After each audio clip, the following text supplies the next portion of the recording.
ce qui m'a motivé de postuler, c'est de voir si on peut relever les défis. Vous comprenez, nous avons beaucoup évolué dans l'enseignement. Et un enseignant, c'est celui-là qui donne de l'intelligence. Et la plupart des gens que nous enseignons sont ceux-là qui vont aller représenter le pays. Et la plupart des fois, ils ne sont pas à la hauteur.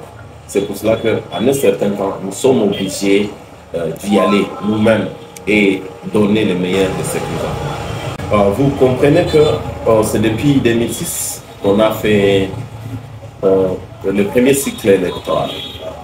En 2006, on a envoyé les députés. On peut comprendre qu'on était encore novices tous dans cette matière, mais on a quand même appris quelque chose. En 2011, on a encore envoyé les députés. En 2018, même. Pendant toutes ces périodes, vous êtes avec moi dans la ville de Goma, les bilans des députés sont mitigés de tous ces cycles électoraux-là. Et qu'est-ce qui est vraiment à la base de ça? C'est le fait que ce député, une fois élu, il ne se soucie plus de cette population qu'il a envoyée. Donc, il y a rupture entre la population et l'élu. Et là, la population ne sait plus à qui adresser ces difficultés. La première nouveauté, c'est cette redevabilité. Donc, un député, en tant que représentant d'une population, il doit être en contact permanent avec cette population-là. Et ça, c'est mon premier point de départ. Aussi longtemps que je suis en contact permanent avec la population, je comprendrai leurs problèmes en temps réel. Ce qui fait que j'aurai à expliquer, à proposer des lois en fonction des problèmes que la population sera en train de m'expliquer. Il y a l'insécurité dans la ville. L'insécurité. Et l'insécurité est due à la mauvaise gestion des armes et munitions. Parce que si du moins les armes et munitions de guerre étaient bien gérées, on saurait quand même comment maîtriser la sécurité. Une fois à l'Assemblée nationale, je suis en train de proposer la modification de la loi sur la gestion des armes et munitions. Mais aussi nous allons accentuer sur la responsabilité de l'État dans la gestion de ces munitions et ces armes. Nous allons accentuer sur ça, ça veut dire que toute personne qui mourra par balle sera à la responsabilité totale du gouvernement.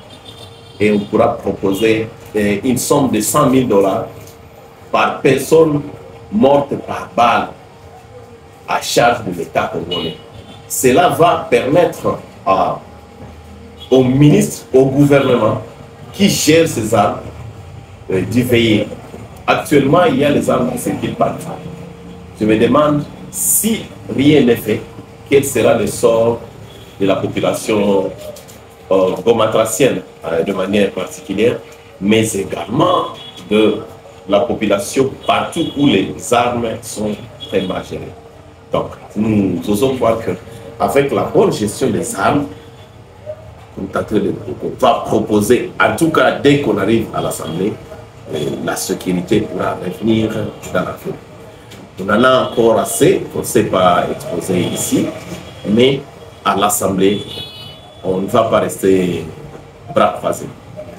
Vous savez bien que les Ouazalènes, ces jeunes-là que je remercie de tout cœur, c'est juste la population qui s'est mobilisée en voyant la naïveté et la faiblesse de l'État.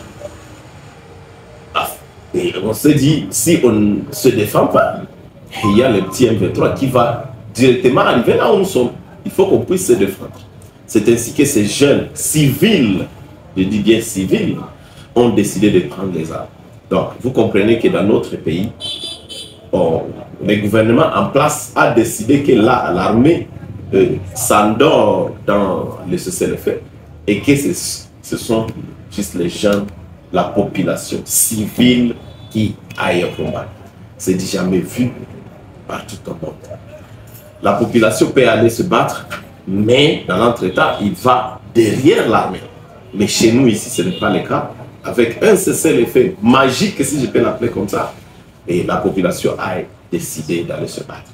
Maintenant, ils ne devaient pas se battre, mais il y a les armes à leur possession.